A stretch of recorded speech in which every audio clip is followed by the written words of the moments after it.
Welcome to our channel. Today we how to authorize connect Auth0 to Webflow, complete guide step by step clearly.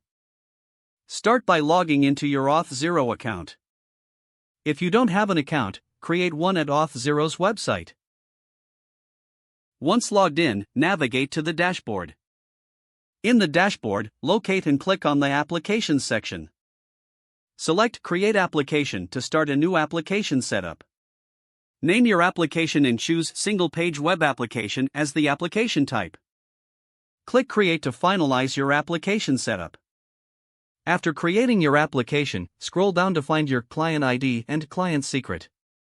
Keep this information secure, as it will be required later. Next, navigate to the Settings tab within your application. In the Allowed Callback URLs field, enter your Webflow URL where you want users redirected after authentication. Add any additional URLs as needed, separated by commas. Now, locate the Allowed Logout URLs field and enter the logout URL. This URL is where users will be redirected after logging out. For Allowed Web Origins, enter your Webflow site URL as well.